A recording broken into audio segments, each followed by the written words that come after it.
All right, everybody, welcome to this special session. It's really for me an opportunity to practice gratitude. Gratitude for all the wonderful learnings that I have received. So fortunate to get this new perspective on life. Lots of people still joining in. Today's session is going to include some meditation, going to include some chanting, going to include some storytelling, some experience sharing. We'll also do a little sutra reading. Let's just see how it goes. I want to thank the group Songs of Life who encouraged me to do this session. Gratitude to them for having this. And thank you all for joining in. It's a little late in the evening, but you know what? In Buddhist countries, they stay awake all night. So if you think it's late, it's not that late. On these full moon and new moon nights, people practice all night long. They meditate all night long. So I'd like to just start with a traditional chant. It's not so late for some of you, right? In London, it's only 5 p.m. Great. So I'm going to start with a traditional chant. And actually, I'd like you to chant this with me. This is a way of paying homage to the Buddha.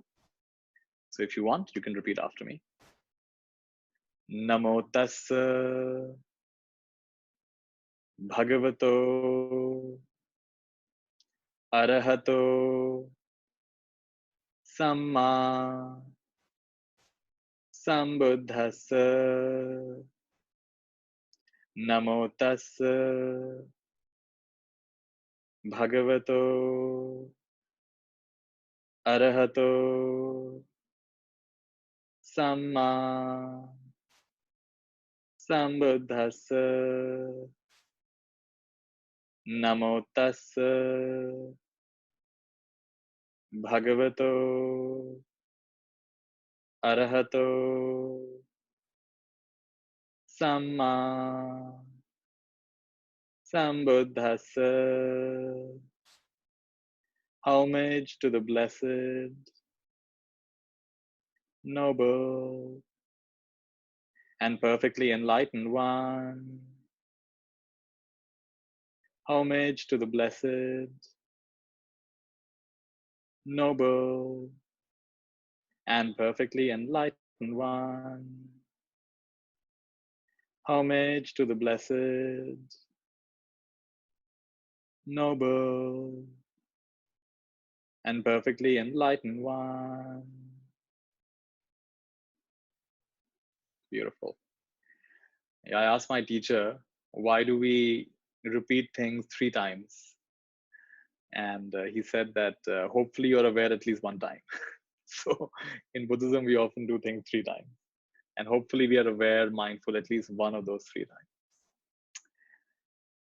So one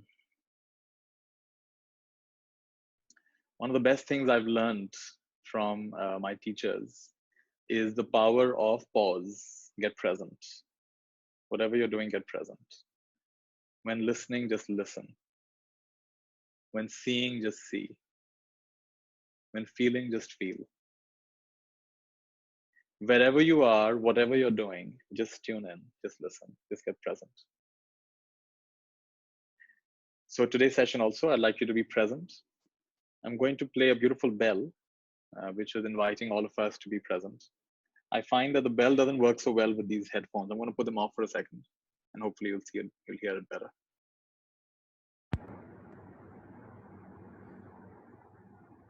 All right, enjoy the sound of my bowl.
All right. So I'm actually I'm actually feeling really full right now. I'm just reminded of the time when I went for my first meditation retreat. I was 16 years old, and remember being quite unsure, what am I going for, not realizing how significant that experience would be. And I remember the teacher there greeting us so warmly and so lovingly, and telling us that some of you are feeling a little apprehensive being here, you're feeling uncertain being here, you're not sure how it's going to go. It was just a 3-day meditation retreat, but he was saying, I understand, because I was sitting there once upon a time. And I just want to reassure you that it's a very wholesome thing that you're doing. It's a very wholesome path you've taken, step you've taken. And he said that he'd been meditating for over 30 years.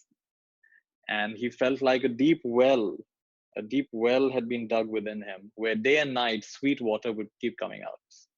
Sweet bubbles of inspiration would keep coming. And things he'd never heard before, no one had ever told him before. Wisdom kept arising, kept arising. And to some extent, I feel the same way. I feel that a deep well has been dug, a well of resourcefulness, where I can find answers within. And the mind has become less of an enemy and more of a friend. The Buddha said in Dhammapada that no one can harm you. No enemy can harm you, like your own ill-trained mind. And no friend can support you, like your own well-trained mind. So in many ways, the mind has become a friend, and there's a better relationship here. And so in this moment, I'm just feeling a lot of fullness. And I actually want to start by just a lot of gratitude. And so I'd like each one of you also to think of the people that you're grateful for. And I'm going to be saying a few names of important people, teachers in my life. I would like you to also think of the people in your life who you're grateful for. Could be teachers, could be parents. Just tuning into immense gratitude, immense gratitude. For me, Buddha Poornima is about gratitude. So much gratitude. Gratitude to the Buddha. Such a immense valor, willingness to leave behind all the comforts, go and search for something so subtle, there was no guarantee he would find it. Willingness to leave behind all those comforts. Very few can understand this. Tremendous gratitude. Tremendous gratitude. Gratitude to all the monks and all the Sangha, the monk Sangha and the householder Sangha, who's kept these teachings alive and preserved them for us. Enough, they preserved it enough for us that even today, liberation is possible. Even today. The way out of suffering is clear. So immense gratitude to all those teachers, all those monks, all those nuns, all those householders.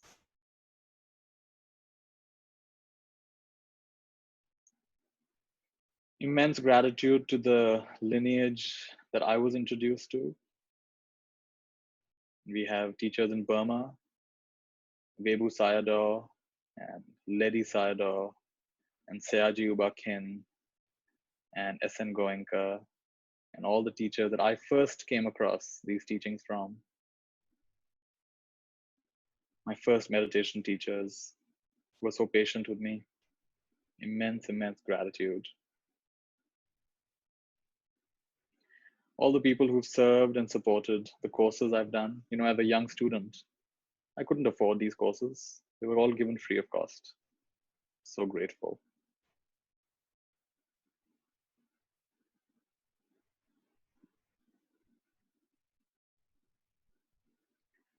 And immense gratitude to Raman Khosla, who really encouraged me and supported me and gave me a scientific way of looking at meditation, answered all my questions so patiently for so many years.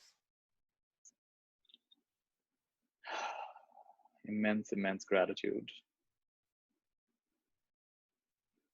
Gratitude to the Thai forest tradition where I trained. Ajahn Chah and his teacher, Ajahn Man.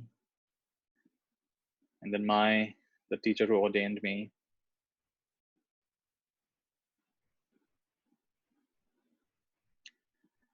And all the other teachers in my tradition, Ajahn Brahm especially, Ajahn Jaisaro, Ajahn Nyana Dhammo, Lungpo Lian, Lungpo Tian. I could just go on. So many wonderful teachers. Jack Cornfield, Deepa Ma, endless gratitude, endless gratitude.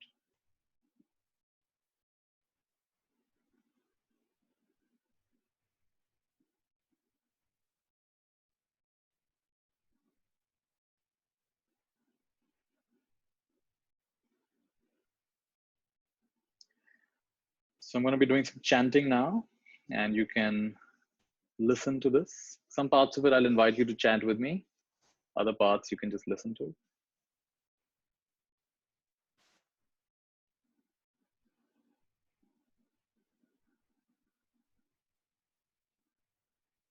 So if you like, you can repeat after me.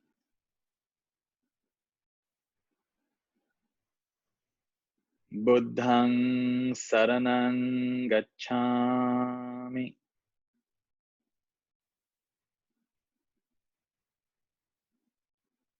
Dhammang saranang gacchami.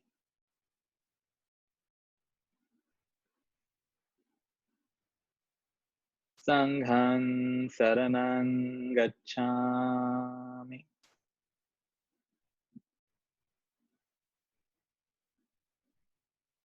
Dutiyampi Buddhang saranang gacchami.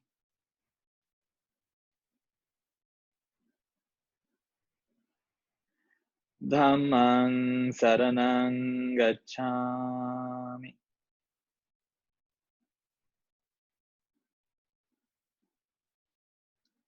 Sanghang saranang gacchami.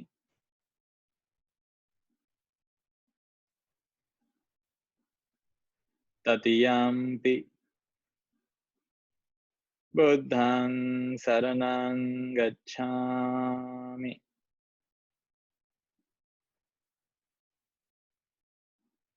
Dhammang saranang gacchami.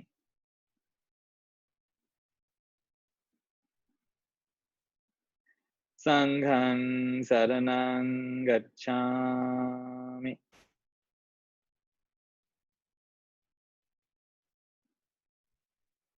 I take refuge in enlightenment.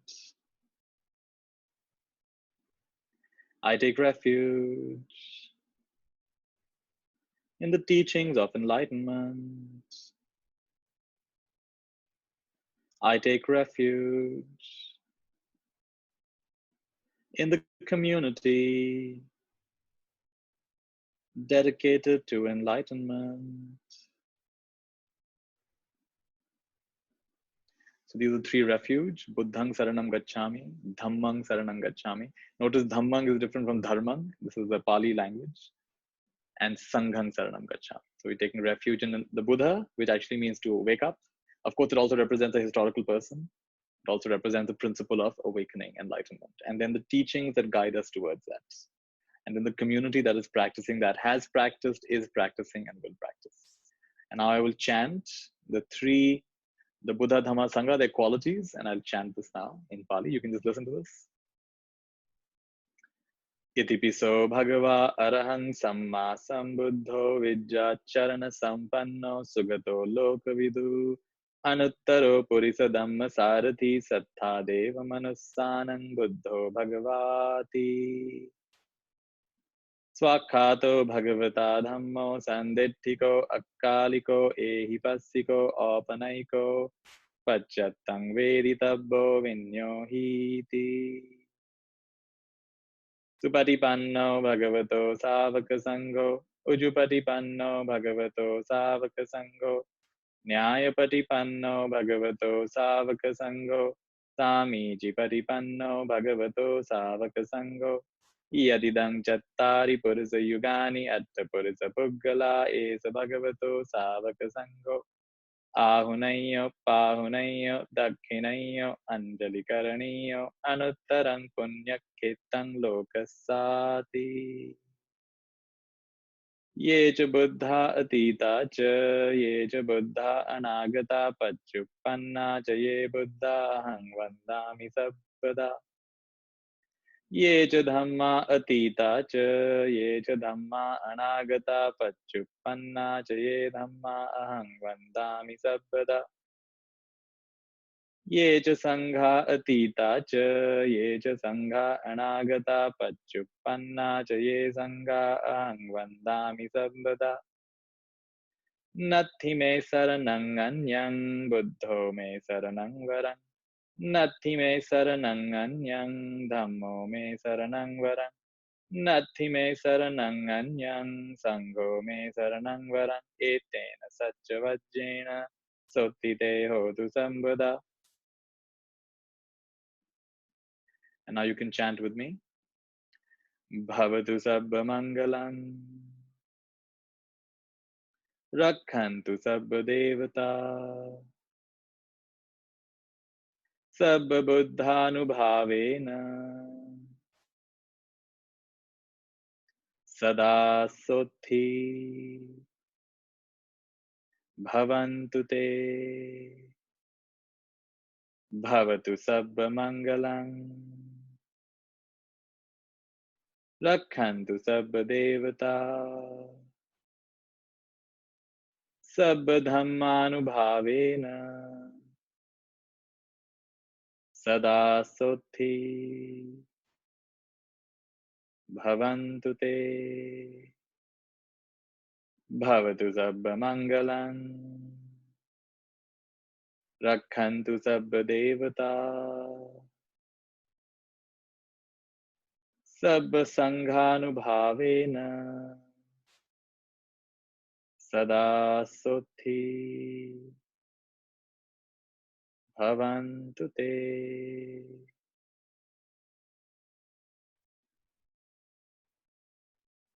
Beautiful. So I thought it would be nice if we can do some chanting together. Let me see if I can get the screen up for you, and then you can chant along with me. Let me see if I can share my screen.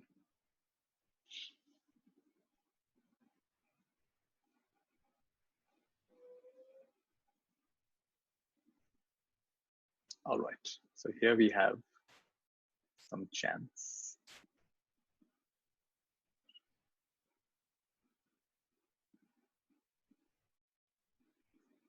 All right. So this is the first thing the Buddha said after enlightenment. And I'll read the translation first, and then if you like, you can chant it with me.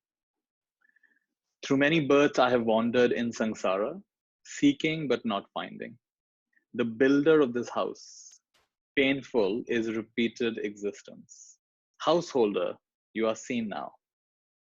You shall build no house again. Your rafters are broken, your ridge pole is shattered. To disillusion goes my mind. Achieved is the destruction of craving. So these are the first verses chanted by the Buddha after awakening. It's like a victory cry, you know. It's like for so long, I have suffered from this unknown ailment. I don't even know what the ailment was. I don't even know why it is coming. Even for physical ailments, we have such a relief when we are finally able to diagnose it and finally able to heal it. Now imagine this gigantic ailment. The Buddha says the greatest disease is birth, because with that comes every other disease. Most of us celebrate birth and cry at death. And the wise ones, like in the Sufi tradition, they celebrate death. When I was a monk and someone would die, they would actually play music and they would actually pass out soft drinks. So grief is different in different countries based on our belief system. All right, so now we're going to chant this. If you like, chant it after me. This is what the Buddha said right after enlightenment. Anek jati sangsarang sandha visang anibhisang gahkarang gave santo dukkha jati punapunang Gahakarak dittosi, punagehang nakahasi, sabbate phasuka bhagga, gahakutang visankhitang, visankharagatang chittang, tanhanang khayamajjaga. Beautiful. Let's see what else we can chant together from here.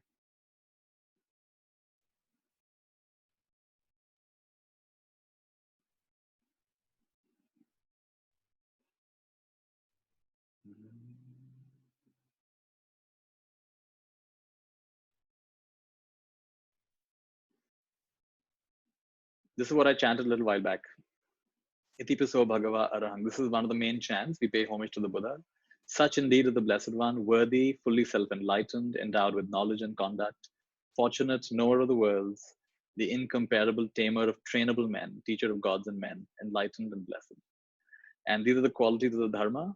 How do you know it's the truth? And the Buddha says that it is visible, well taught is the Dharma of the Blessed One, visible here and now, not involving time, akaliko. It's always valid. It was valid 2,500 years back. It's valid now. It'll always be valid. Inviting investigation, leading onwards to be experienced by the wise. So we have. Yeah, that was the metta chant. Pinky's asking. Okay, good. And great. And the last one is about the Sangha, right? So the Blessed One's disciples have practiced well. They're practicing uprightly. They're practicing wisely. They're practicing beautifully.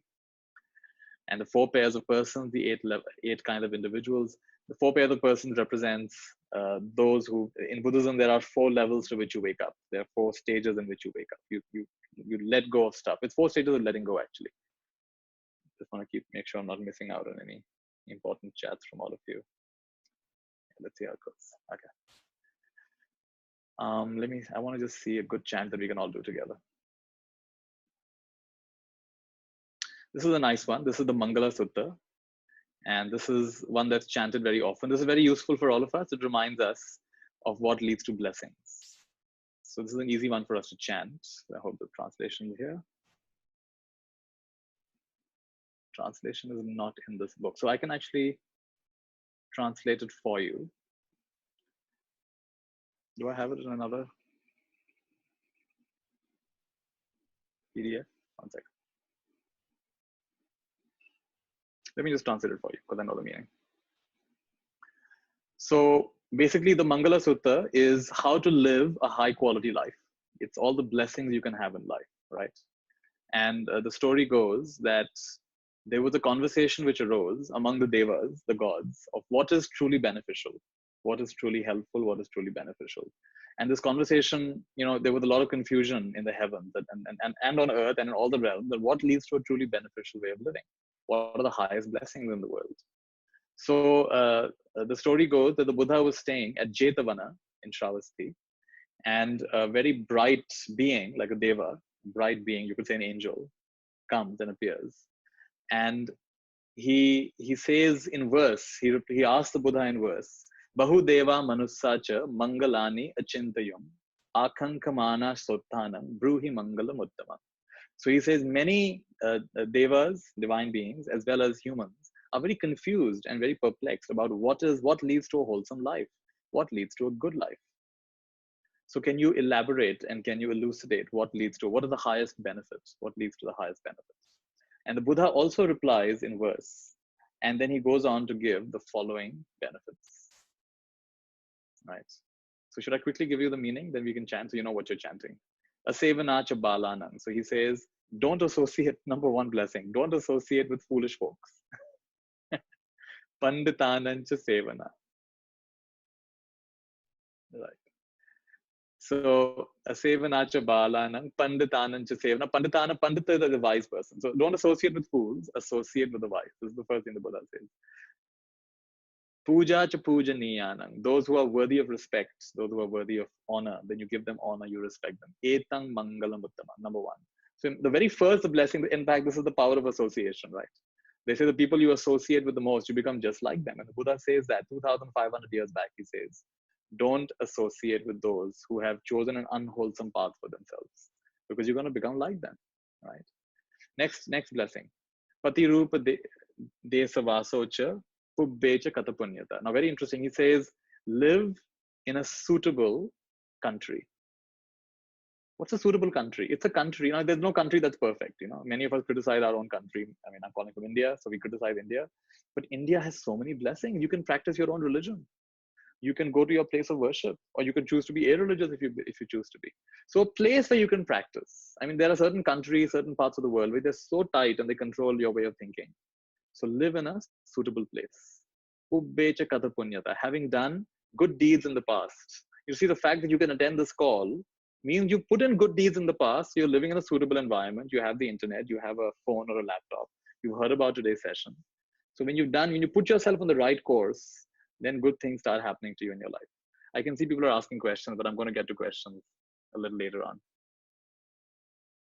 So some of you can't see it. It's all right. Just listen to what I'm saying. If you're not able to see what I'm saying, that's fine.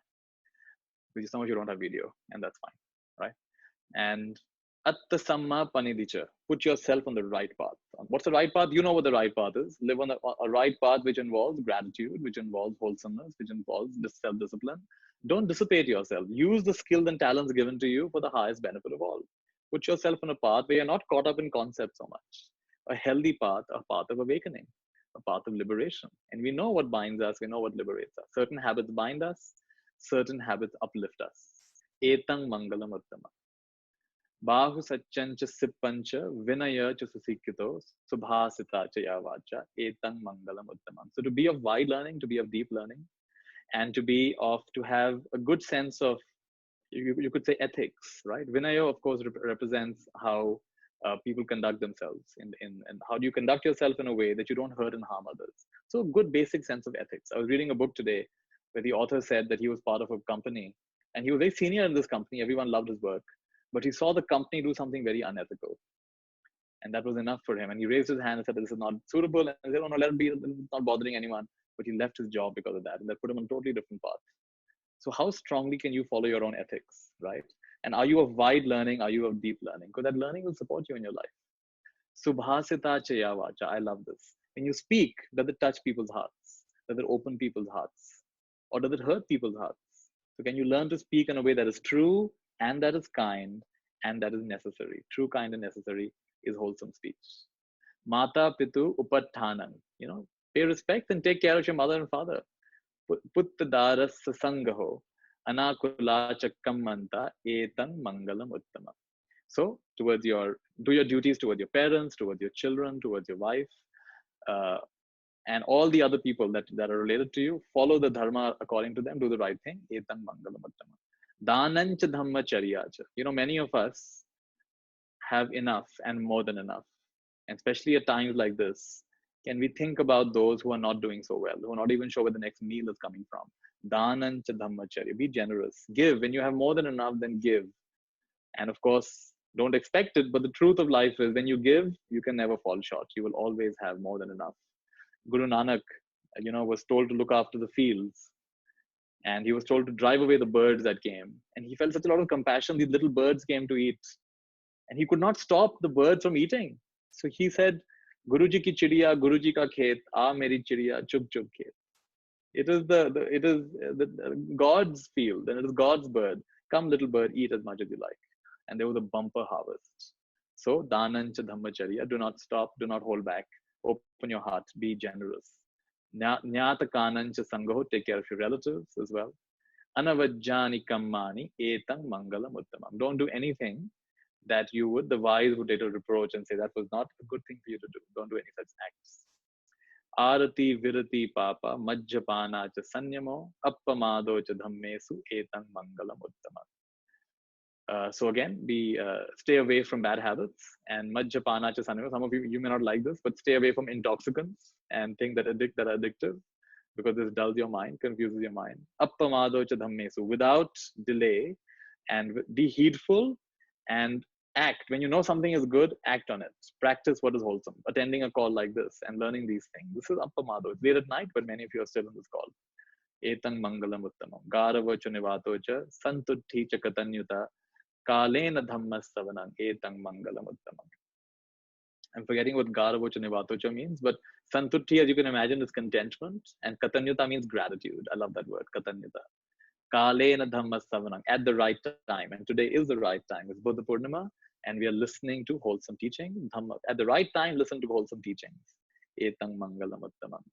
Khanti cha sovachasata samananancha dasanam. Khanti means patience. Samananancha dasanam. Associate with those who put themselves on a good path, who are not just running after worldly things. Nothing wrong in running after worldly things, but don't run mindlessly. Come back and remember what you're looking for outside is actually there inside. You can still have goals and things like that, but remember it's part of the adventure of life. So follow those and spend time with those who also dedicated their lives to this inner search. Samananancha dasanam. Kalena dhammas sakacha. At the right time, have a discussion. The earlier one was dhammas savanam, to listen. Sakacha is to have a discussion, because learning also happens through discussion. And discuss these things. Toward the end of the call, I'll also take your question. We can have some discussion. Etan mangalam uttamam. Tapot brahmacharyancha. Tapot, tapasya. Put in the effort, practice. Brahmacharyancha, raise your consciousness to that of the Brahmas. Have the acharan of a Brahma. Maitri, Karuna, Mudita, Upeksha. Arya Satchana Dasanam, Four Noble Truths. There is discomfort and suffering in this world. There are the cause of this discomfort and suffering. There is an ending of the cause, and there's a way to end the cause. The four teachings of the Buddha, the four primary teachings of the Buddha. Nibbana Satchikiriyacha. Nibbana, the ending of suffering. Right now, everybody, wherever you are, can you become desireless for exactly 2 seconds?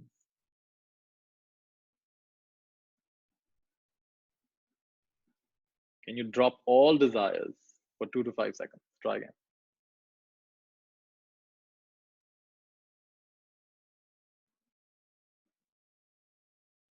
That's a mini nirvana right there. Right. What is the purpose of desire? The purpose of desire is the ending of desire. We want the desire so we can end the desire. And what's it like to come from that place of I'm already whole and complete? And I can still do things, but not from a place of incompleteness. I do things from a place of completeness. Fascinating. Nibbana, ending of burning. Putta saloka, my favorite. Putta saloka dammehi chittang yassana kampati asokam virajang khemam etang mangalamuttanam. When the winds of life hit you, and now they're hitting everybody, right? Lockdown is going on. So putta saloka dammehi, unpleasant things are happening. Wanted things are not happening. Unwanted things are happening. People who praised you are now blaming you. People who held you up are now pulling you down. Sickness, old age, suffering, all this is happening. Chittang yassana kampati, the mind does not tremble. The mind is not afraid. Asokang, no sadness. Virajang, stainless. Hemang, unshakable, secure. Etang mangalamuttamam. Eta disani katvana, those who do this. Sabbattama parajita, wherever they go, they cannot be conquered. They can go anywhere in the world. They are inconquerable. They are invincible. Sabbatta sothing gachanti tang te sang mangalamuttamamti. Beautiful. Those who practice like this are always victorious and happy wherever they go. We're going to chant this. Those of you who can join me, chant along with me. Want to chant behind me? What's the right way to do this? Or should I just chant? I think you can just chant along with me to the extent. Otherwise, it's going to take a long time. Okay, so just chant along with me. Evang me sutang, the first few lines mean, thus have I heard. All sutras start with these three words. Evang me sutang. It's an oral tradition. The Buddhist teachings have been passed on from generation to generation. All right, so I'll chant a little bit slower. See if you can join. Otherwise, just listen. Evang me sutang. Ekang samayang bhagava savathyang viharati jetavane anatapendikas arame athako anyattara devata abhikantaya rattiya abhikanta vanna kevalakappang jetavanang obhasetva yena bhagava tenupasankhami upasankhamitva bhagavantang abhivaditva ekamantang atthasi ekamantang titha khosa devata bhagavantang gathaya ajabhasi. Now this is what the devata say. The first verse is by the devata. Bahudeva manusacha mangalani achintayam akankhamana suttanam bruhi mangalamuttamam. Another Buddha responds. Asevana cha balanang panditanang cha sevana puja cha pujaneyanang etang mangalamuttamam. Patirupa desavaso cha pubbe cha katapunyata atha samma panidhi cha etan mangalamuttamam. Bahu satchancha sippancha vinayo cha susikhito subhasita cha yavacha etang mangalamuttamam. Mata pitu upattanang puttadarasa sangaho anakula cha kammanta etang mangalamuttamam. Danancha dhammacharyancha nyatakanancha sangaho anavajjani kammani etang mangalamuttamam. Arati virati papa majjapana cha sanyama appamado cha dhammesu etang mangalamuttamam. Garavo cha nivato cha santutti cha katanyuta kalena dhammasavanang etang mangalamuttamam. Khanti cha sovachasata samananang cha dasanang kalena dhammasaka cha etang mangalamuttamam. Tapocha brahmacharyancha arya satchana dasanang nibbana satchikiriyacha etang mangalamuttamam. Puttassa loka dammehi chittang yassana kampati asokang virajang khemang etang mangalamuttamam. Etadisani katvana sabbhattama parajita sabbattha sothing gachanti tang te sang mangalamuttamanti. So beautiful.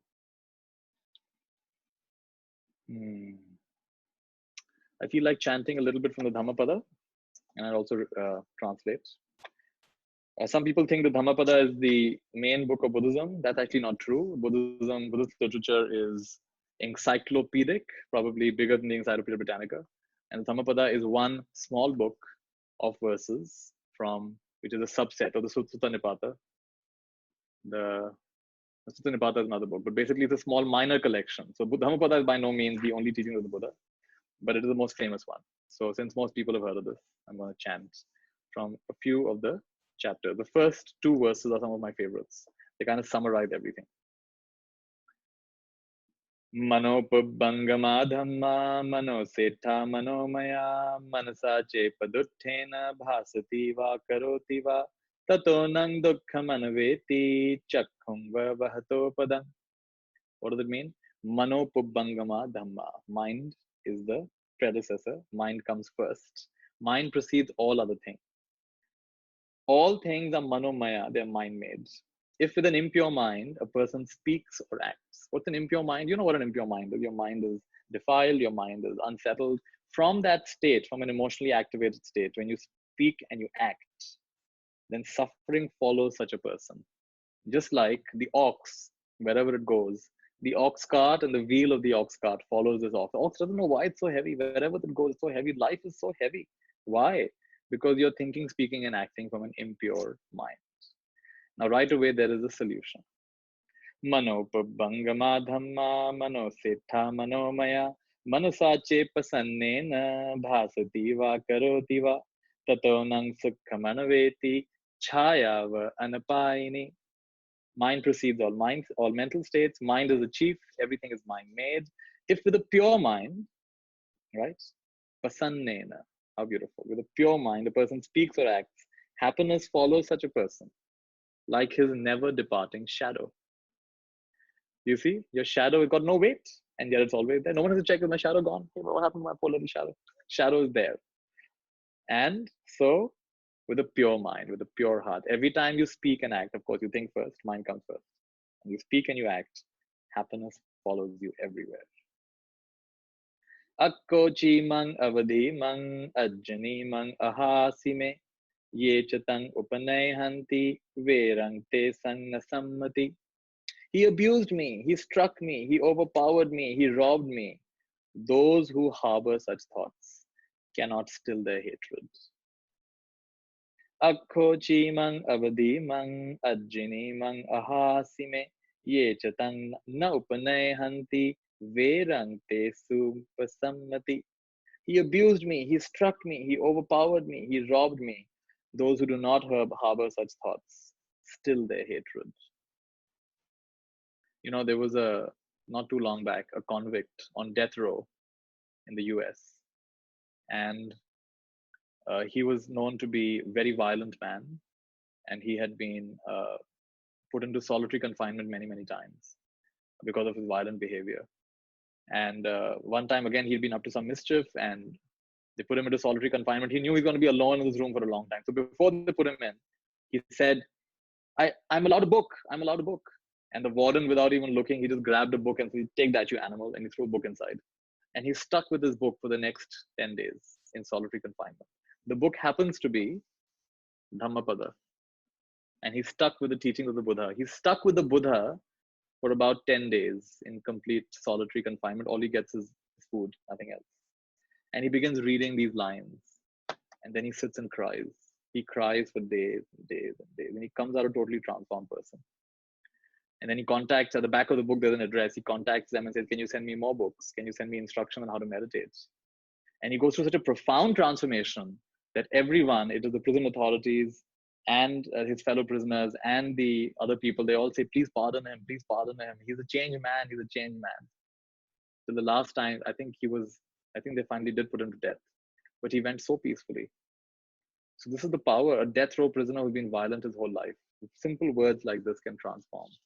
This is the power of the Buddha's teaching. Nahi verena verani sammantidha kudachanang averena cha sammanti esa dhammo sanantano. Hatred is never appeased by hatred in this world. By non-hatred alone is hatred appeased. This is the eternal law. Parecha navijjanti maya mitha yamamase ye cha tatha vijananti tato sammanti medaga. This is a powerful one. There are those who do not realize that one day we must all die. But those who do realize this settle their quarrels. You know, in Banaras, they have hostels where people go to die. And there was an interview with one of these hostels, the warden of one of these hostels, the caretaker, and he had witnessed 12,000 deaths. And there's a list somewhere on the internet you can find, you know, what I learned from 12,000 deaths. And one of the things he learned is at the end of their life, people just want to forgive and be forgiven. They want to forgive and be forgiven. But often it's too late. They're not able to contact these people right at the end of their life. So please don't put things off. When you realize that life is so, you know, your biggest enemy, if he's right now in front of you, if you know he's going to die that day, will you still hold on to your grudge? You say, come on, it's all right. Now, whatever happened has happened. You die peacefully. The truth is, we don't know when we're going to die. We don't know how much time we have. Ah, so beautiful.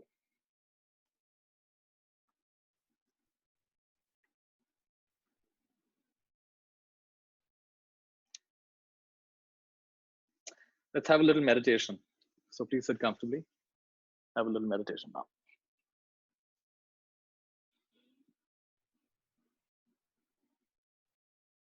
All right. So sitting comfortably, you can close your eyes if you like. Oh, that's nice. Somebody, Viraj, that was quick, Viraj. You found the actual link to that interview. All right, so go ahead and you can close your eyes if you like.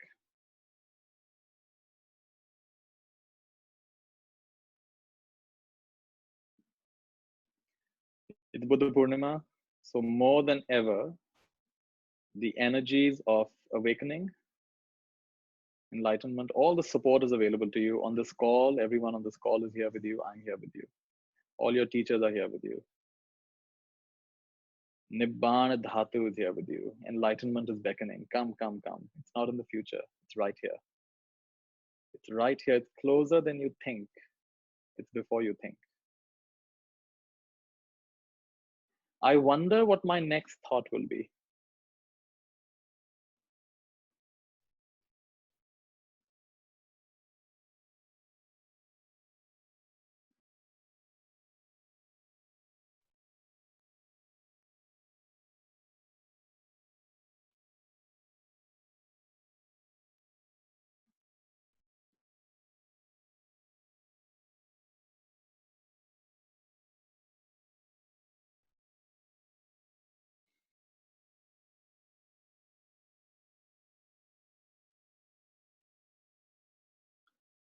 I'm going to teach you one of the most powerful meditations that I know. You've got to really get into this. Got to really get into this, and it's going to be immensely powerful. It's the perfect day to do this meditation. So now all distractions are put away. Be with me 100%.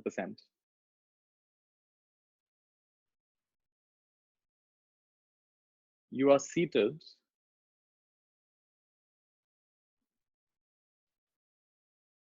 under a beautiful tree. It's a Bodhi tree. And it's minutes before your full liberation.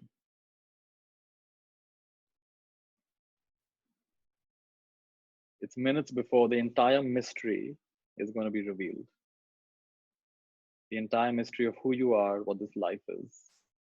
How come you're here? How come things are the way they are? The entire inner mystery is about to be revealed. Not to you, but as you. It's not separate from you. Now go ahead, put yourself there. Don't honor the Buddha, be the Buddha. And meditate like this with me.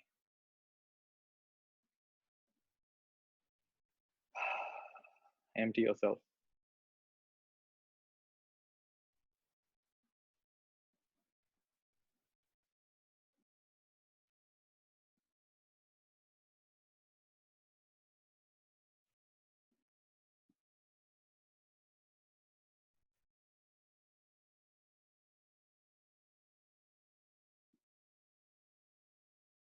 Empty yourself. Are you willing to empty yourself that much of who you think you are, who you believe you are?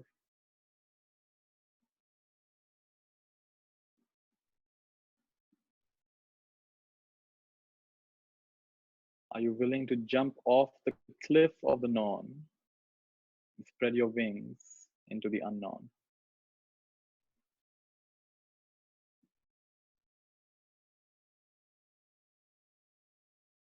Can you feel the conviction, the determination of the Buddha who sits under this tree saying, I shall sit here until I realize the truth. And if my legs have to wither away, if my body has to wither away, so be it. I shall sit here until I realize the truth and nothing less than the truth. Can you feel that heroic attitude of the Buddha?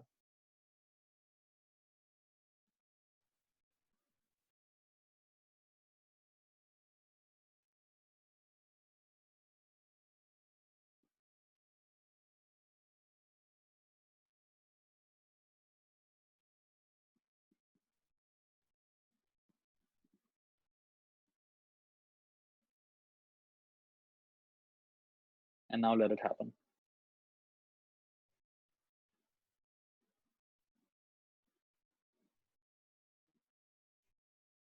And remember, your mind doesn't have to understand this. It's going to happen anyway. What needs to be realized and revealed is being realized, is being revealed. A whole new dimension of consciousness is consolidating itself, integrating itself, making itself available and known. Starting now.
open yourself wider,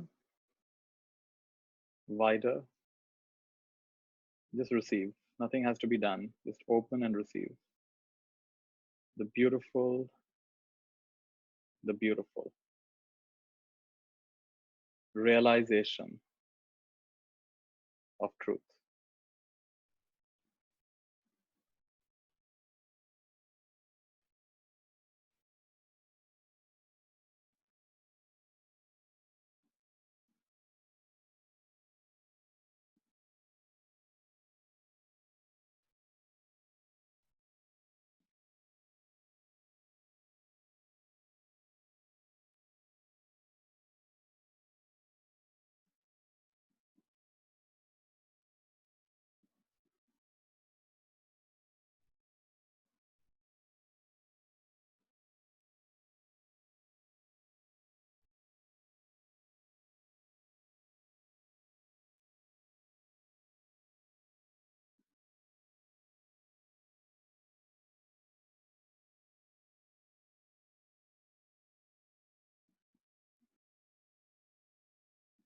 Would you be willing to forget who you think you are, what you think you know, and what you think you're capable of right now? Forget it and open even wider and let the Buddha take over. Let the awakening take over. Let the wisdom take over. It's taking over.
A beautiful Buddha seed has been planted in the very center of the heart. And definitely, a beautiful lotus will arise from the seed. Nothing can stop this lotus from arising. No matter how muddy your life, how muddy your existence, no mud, no lotus. This beautiful Buddha seed shall prevail no matter what your circumstances, no matter what your life history, no matter what your imagined sins and failures and disappointments. This beautiful Buddha seed that has been planted is bound to flourish. Nothing can stop this from happening. With this deep conviction, this deep gratitude that you are now irreversibly on the path to illumination, irreversibly on the path to self-knowledge, self-realization, self-actualization, full embodiment, full enlightenment. Gratitude for this Buddha seed that is so happily germinating in the center of your being. Now I'm going to chant what the Buddha chanted right after his enlightenment.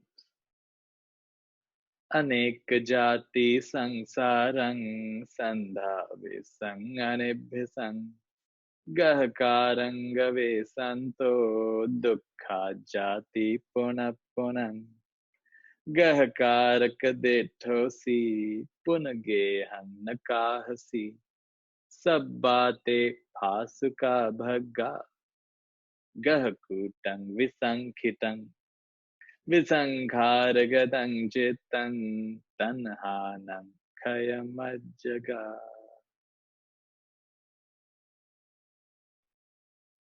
Through many births, I have wandered in samsara, seeking but not finding the builder of this house. Painful is repeated existence. House builder, you are now seen. You shall build no houses again. Your rafters are broken, your ridgepole is shattered. To disillusion goes the mind. Achieved is the destruction of suffering, of craving. So beautiful.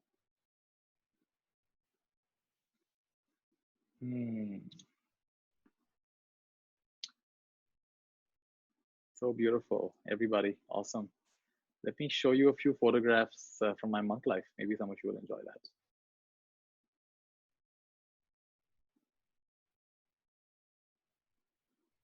Put this on full screen.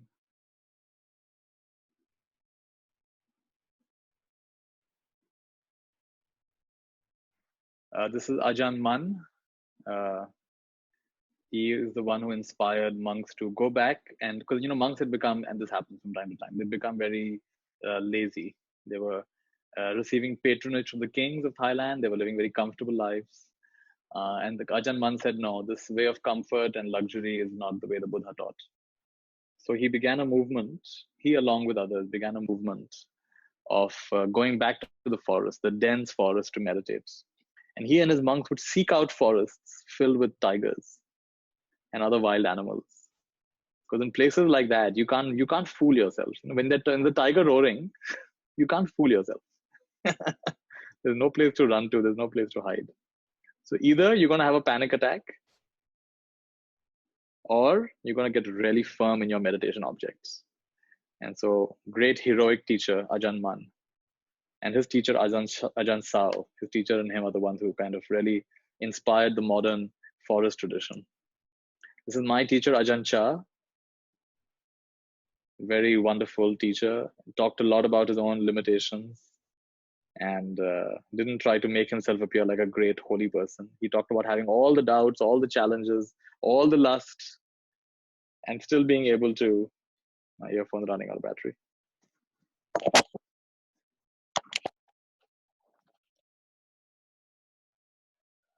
Main quality is that he never gave up. He was persistent. Persistent. I asked him, what's your advice for beginning meditators? He said, it's the same advice I give experience.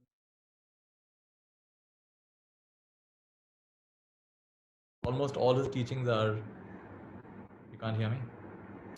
Almost all his teachings, did you miss something that I said? Let me check. Oh, you couldn't hear me for a bit. Okay. Maybe now you can hear me. Okay. So what I was saying was that I think it was last slide. We can go to Ajahn Mun, who was basically a wonderful teacher who inspired the modern forest tradition.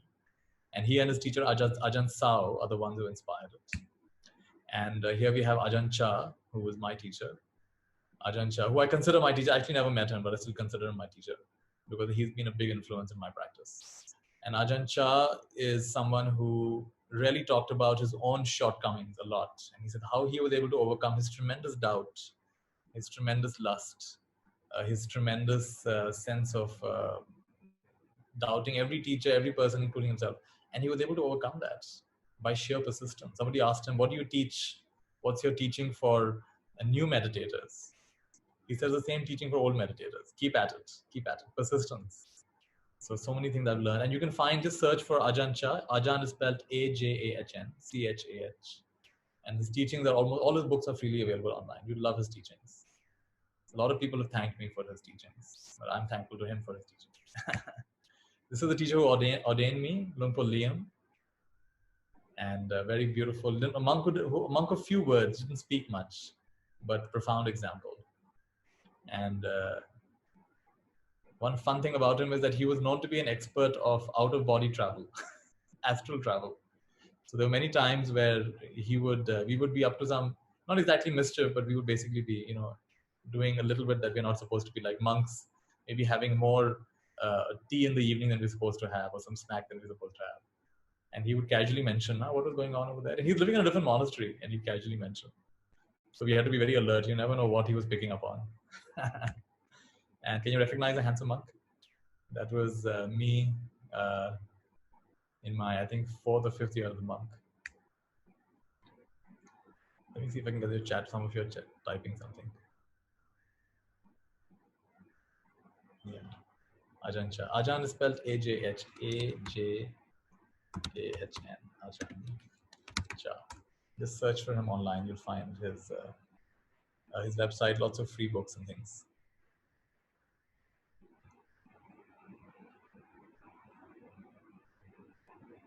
Yeah, Ajahn Chah, you got it. So yeah, this is my monastery. This is morning chanting, waking up at about 3 o'clock. Morning chanting.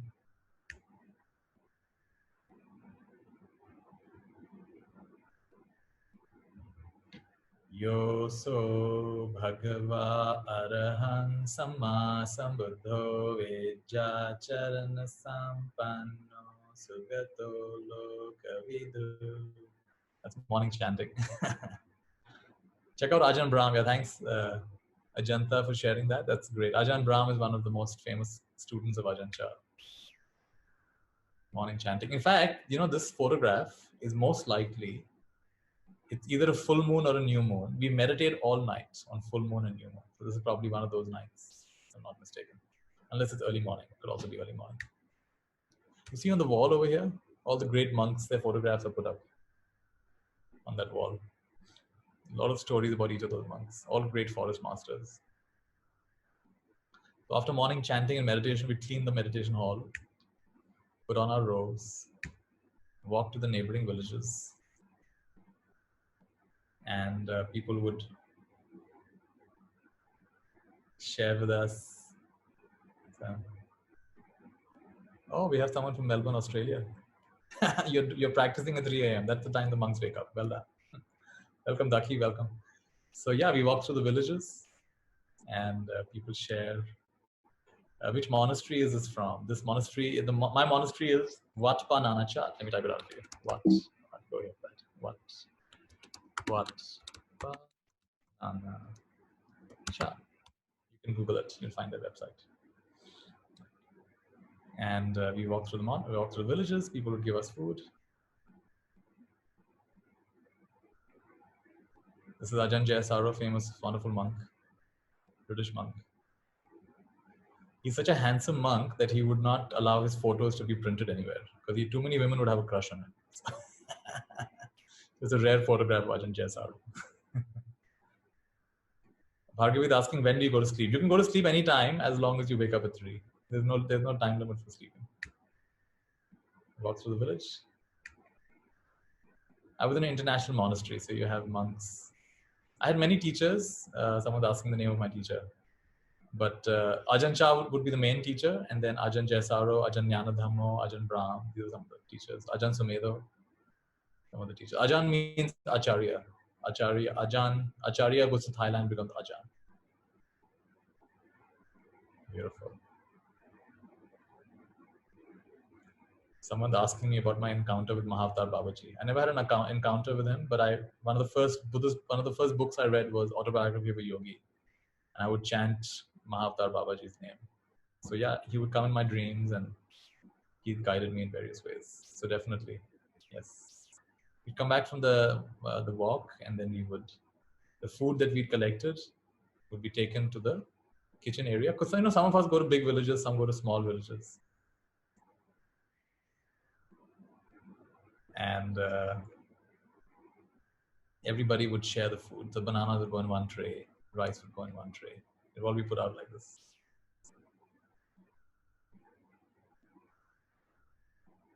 And then all the monks would line up and we'd serve ourselves the food. We ate once a day. What made you leave all this? I think I should go back, isn't it, Ranjana? You people are troubling me too much. I want to go back. Well, you can all go and visit and go and spend some time there. And you don't have to become a monk for that. Everybody can go and practice. Someone's saying, no, please don't go. Someone's saying, take me along. Where is this monastery? This monastery is in Thailand. And so after the monks, all the guests come and take food. Then we do a morning blessing chant. You want to hear the blessing chant we do in the morning? Yatha varivaha pura paripurenti sagaran evameva ito dinang petanang upakapati ichitang pakitang tuihan kepameva samicchatu sabbe purentu sankapa chando panaraso yatha manijotiraso yatha sabhitiyo vivajantu sabbarogo vinasatu mate bhavatvantarayo sukhi diga yugo bhava Abhivadana silis nichang vada pachayino jataro dhamma vadanti ayuvanno sukham balam. It's a blessing chant, and we're blessing everyone who gave us the food, including their relatives, their ancestors, the deceased. And we're saying that may you have Ayu, Vanna, Sukha, Bala. Ayu is long life, quality of life, and long life. Vanna is good complexion. Sukha is happiness, and Bala is strength. All right, that's me chanting in the middle with my fellow monks. And then we clean our bowls. You're supposed to treat our bowl like it's a Buddha's head. So a good monk, their bowl will last them their lifetime. They keep it well. Wash it well, dry it well. That's us drying our bowls.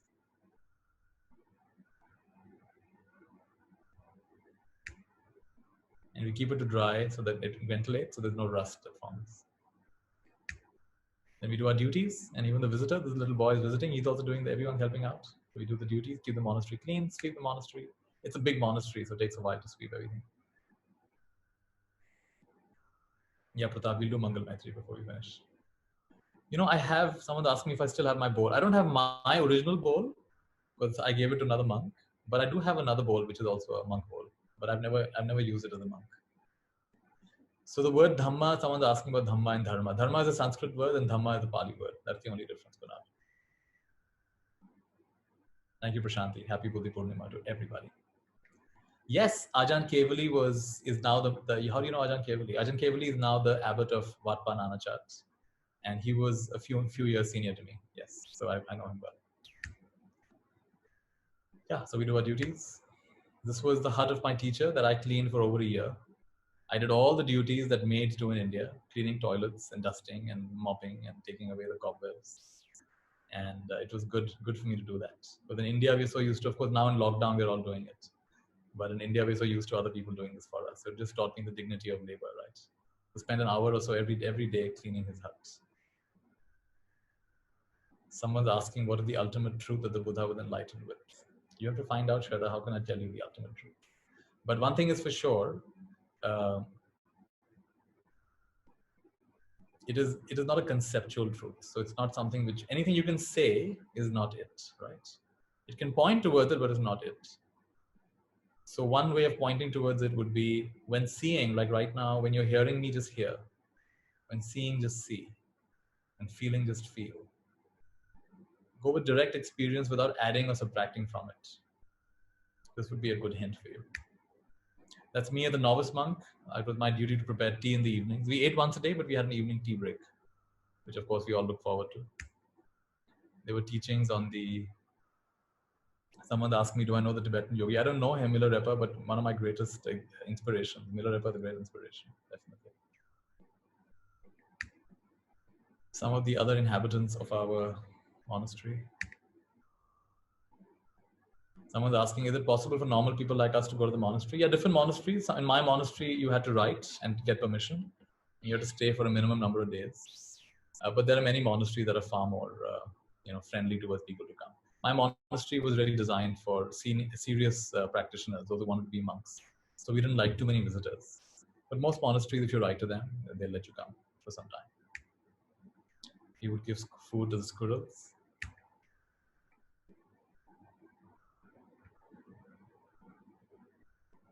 I was trying to be a very authentic monk, so I wasn't using... Someone's asking, was Goenka, SN Goenka a monk? He was not, I don't think, did he ordain for a short while? I don't think so. I don't think he was a monk. He was definitely a householder. I don't know if he ordained for a short while. My feeling is no. But his teacher, Sayagyi Ubakhin, did. It's quite common in Buddhist countries to ordain for a short while. This is how we wash our robes. We take the jackfruit tree and the heartwood, we make chips and we boil it. And then this becomes the dye that dyes our robes. These are monks in training. These are not monks yet. They're called pakhaus, white-robed, homeless ones who are training to become monks. And then we'd sew our own robes. So I actually learned how to sew. I was actually pretty good at it. I think I've forgotten now. And we'd learn to live outdoors as well, like this.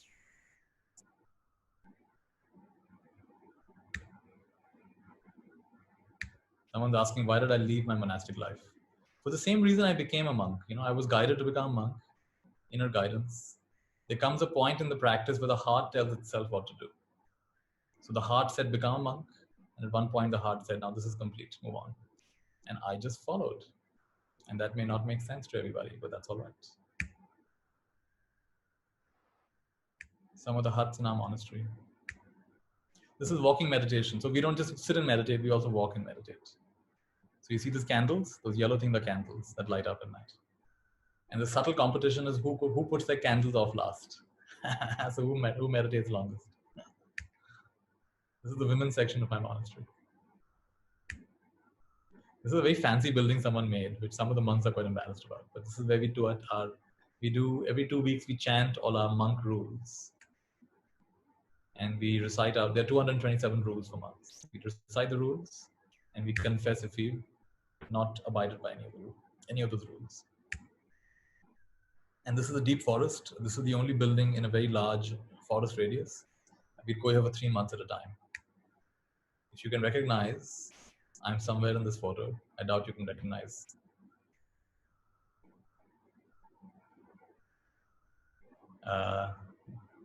On the rightmost is me, sitting on the rightmost. Bottom right, you got it. Kushi, you got it. Women can come and visit. Women can't become... There's a whole thing in Buddhism where not all countries accept nuns. So some of them believe the nun tradition has ended. But Taiwan is one country, and then from there, Sri Lanka to some extent. Nuns can still practice.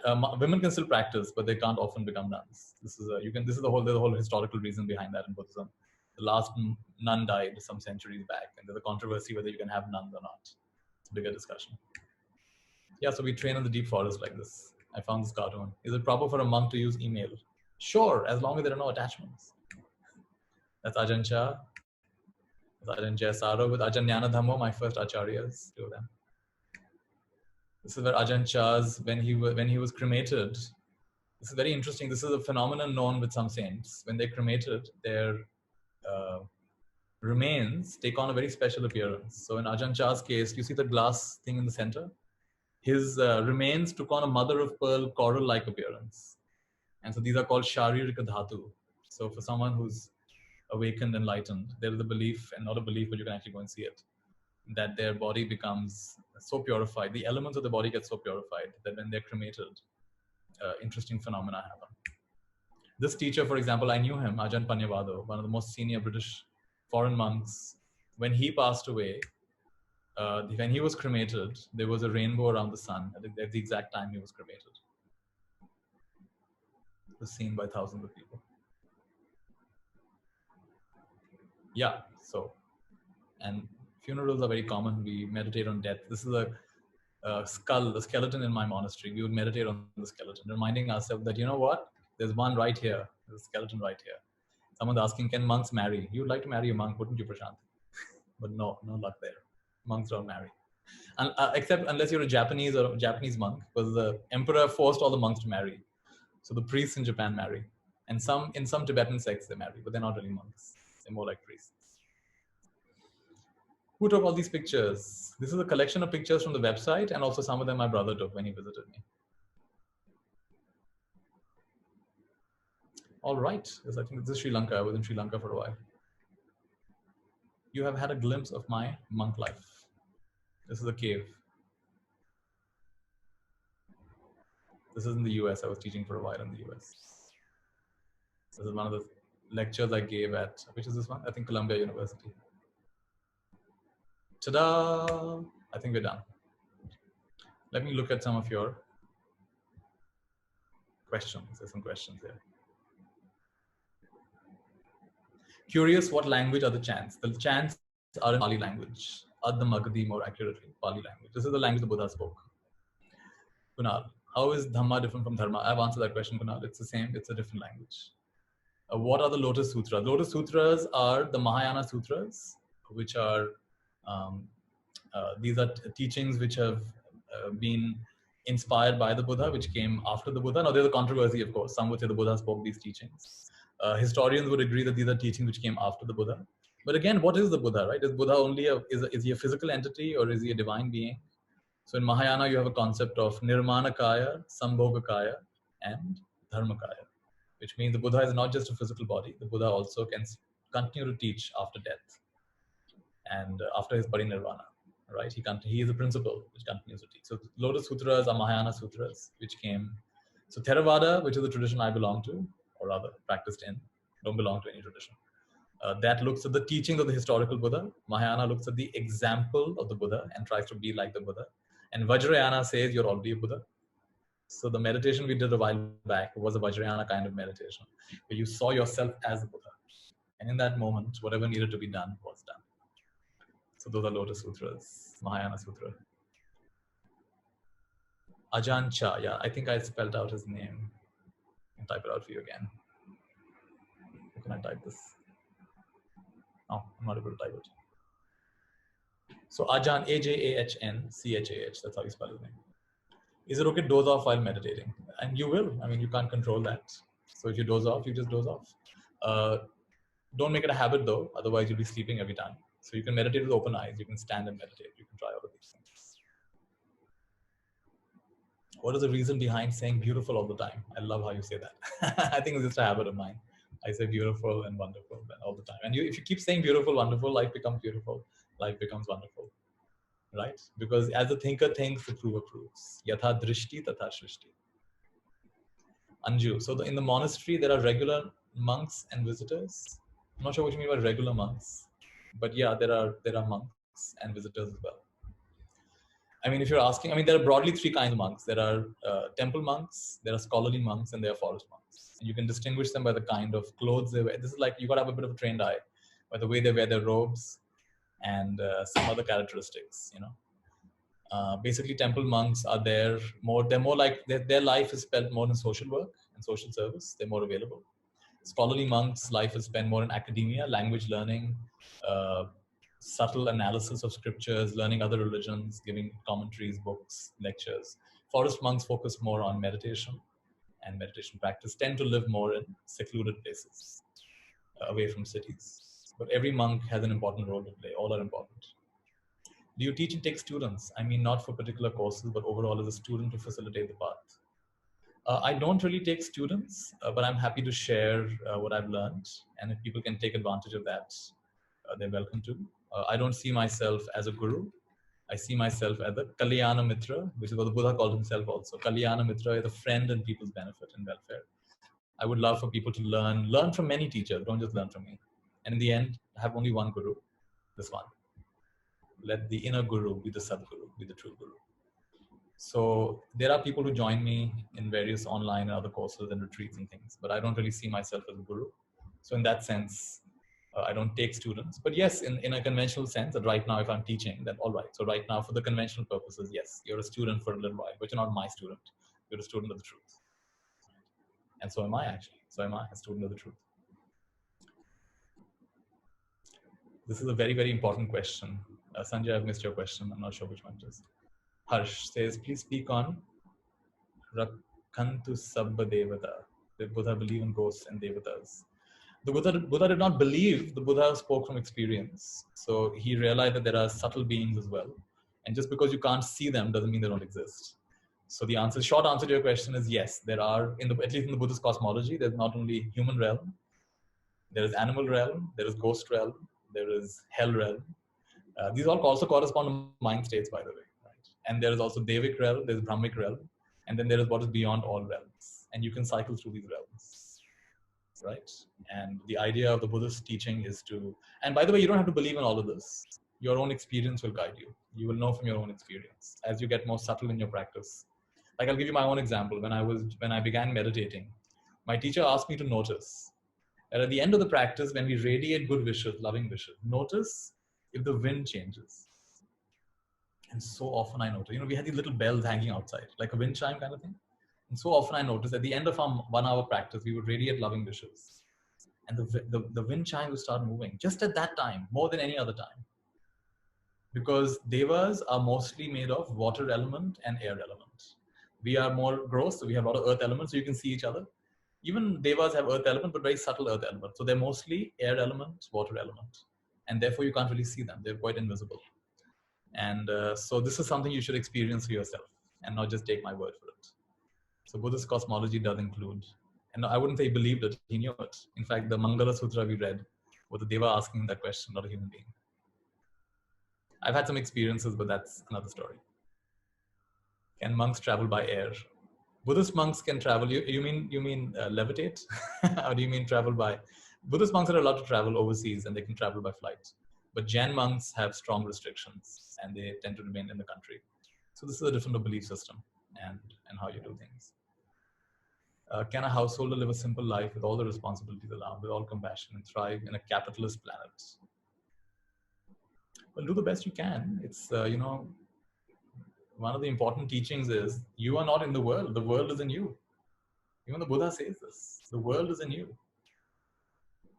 So you change your focus point and you will instantly inhabit a different world.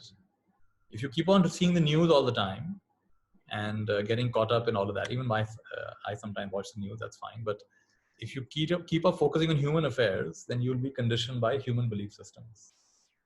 But if you start focusing more on wisdom teachings and abide in the Sangha, the people who are truth seekers, you will literally, in the so-called capitalist planet, you will live in a bubble, which is a Satyug. You will live in a beautiful little bubble that is all of your own. So we create our we create our universe. We are not bound by this universe. So please realize that. Very, very powerful. We are all immensely powerful. Could you please talk about Maitreya a bit? Maitreya is supposed to be the next Buddha. So there are, in one eon, there are supposed to be, in this particular, the Bhadda eon, this is the Bhadda Kappa. This is a very blessed eon where you have 5 Buddhas. And Gautama Buddha was the 4th. Siddhartha Gautama was the 4th. There's one more to come, Arya Maitreya. He's not coming anytime soon, but he will come in the future. And some people they dedicate their practice to be born along with him in the Devic realm that he's in now. So they can be reborn with him in that lifetime. And this is a belief system. And this is a practice for many people. So yeah, I don't know too much about Arya Maitreya, but it's so beautiful to know that there is so much help available. And you can meditate on Maitreya and get help as well. How long were you a monk for? I was a monk for 6 years. Did you ever get homesick? I got homesick in the first few months. Not exactly homesick, but I doubted myself. Into the third month, I really had one day when there was tremendous pangs of doubt, and I almost gave up. But we have to face our inner demons. So I stuck it. I stayed there, and then after that, I was not really homesick. I was never really homesick. Short answer. I felt at home wherever I was. Please speak on the Eightfold Path and also on the mantra Om Mani Padme Hum. So we have 2 minutes left. So I'm going to give you the shortest possible version of the Eightfold Path, which is what the Buddha said to an old lady who came to him and said, I don't understand all these complicated teachings. Can you tell it to me simply? And the Buddha said it so beautifully. Sabba papas akaranam kusalas upasampada sachitte pariyodapanam etam mangalam uttamam. Sabba papas akaranam, by words and action. Don't do anything wholesome. Don't do anything that creates strife and suffering for others. First one. It's already a big enough job. It's not easy to live our life without hurting others. But let's do our best. Sabba papas akaranam. So part of the Noble Eightfold Path is this, right? It's your actions, right speech, right action, right livelihood. Let me not hurt and harm other beings. Kusalasa upasampada. Upasampada, sampada, your gain, gather up all that is wholesome. And what is very wholesome? A mind that lives in the present, a mind that is filled with gratitude, filled with compassion, filled with love, filled with equanimity. Develop qualities of the mind by being present. Meditate. Get into a mindful habit of living, right? This is kusalasa upasampada. Sachitte pariyodapanam. Purify the mind. And how do you purify the mind? Whatever arises, let it arise. Let it pass away, arising and passing away. So let it bubble up and pass away. So witnessing the mind, witnessing the emotion, not getting so caught up in them. And in this witnessing, in this watching, in this awareness, everything gets purified. Awareness is the best thing that will guide you home. And Om Mani Padme Hum also means that Om, homage, Mani, the jewel, Padme, the lotus, Hum, in the heart of. I pay homage to the jewel in the heart of the lotus. What is this jewel in the heart of the lotus? When the lotus fully blossoms, the jewel in the heart of the lotus, nothing. At the center of the lotus, nothing, and therefore everything. So nothing and everything. So I pay homage to the emptiness in the heart of all existence. And behind all these things, you say, I'm this, I'm that, I'm a spiritual teacher, I've done this, I've done that. It's all so empty, it's so empty. Because in one sense, I'm not any of that. Only in some superficial sense, I am. So looking beyond all these empty words that we make, all these empty concepts, these empty identities, these empty roles and responsibilities, you look past that and you recognize, nothing and everything. And when you recognize I'm a nobody and I'm an everybody, now you can play the game of being a somebody in a very nice way, in a very beautiful way, without getting hung up anymore. So you're like a lotus leaf. You're in, but you're not off. You're in the world, but you're not off the world. Lotus leaf, lotus flower. Beautiful example of these teachings. All right, everybody. So I know there are many more questions, but we shall have to wait for another time. Thank you all for joining today's call. I know I've missed answering some of your questions, but thank you for joining. Thank you for being part of this. And let me end with the Mangal Maitri. Somebody requested, loving wishes for all. If you want, you can chant with me. Beautiful chant, spreading happiness for everybody. All right. Please repeat after me. Mera Mangal, Mera Mangal.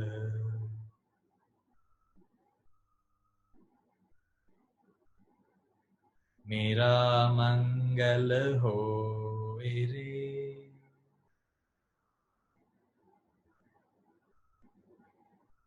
Tera Mangal, Tera Mangal.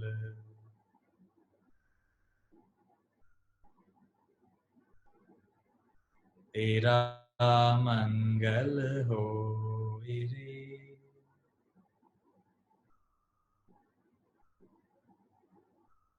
Sabhi ka Mangal, Sabhi ka Mangal.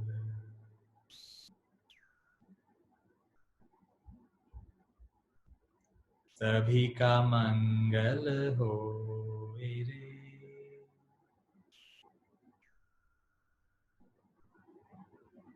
Jana Jana Mangala, Jana Jana Mangala.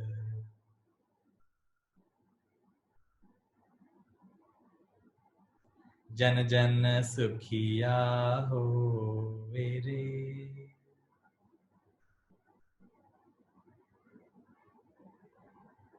दसों दिशाओं के सब प्राणी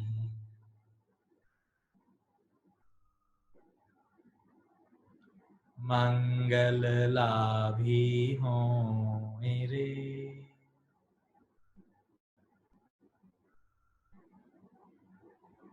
तेरा मंगल तेरा मंगल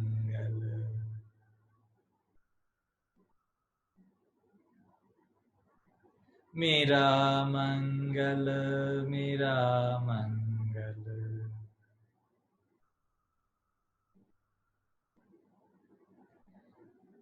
सभी का मंगल सभी का मंगल।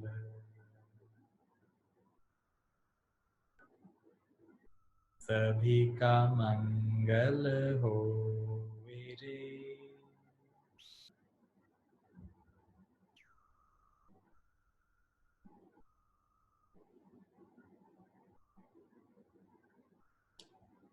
समस्त लोका सुखिनो भवन्तु।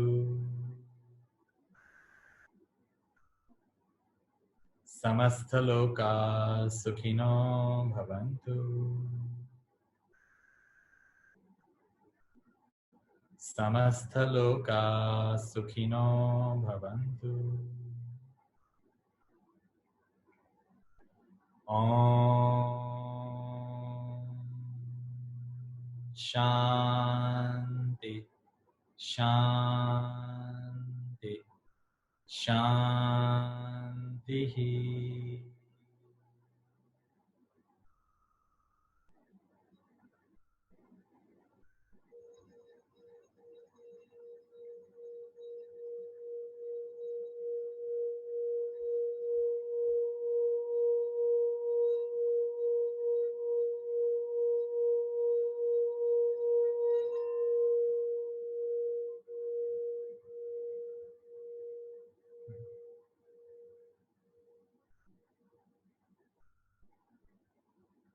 All right, everybody, thank you. And I definitely have a sense that a very powerful, very pure Buddha seed has been planted in all your hearts for joining today on Buddha Poornima. Infinite blessings to each one of you, infinite blessings to your entire path, your entire journey. And I really feel that beautiful blessings have come through today's session. All my teachers, all my inspirations, all my masters, all those who have given me the confidence to walk on this path and to share the thing that I've shared with you today. Infinite blessings, infinite gratitude.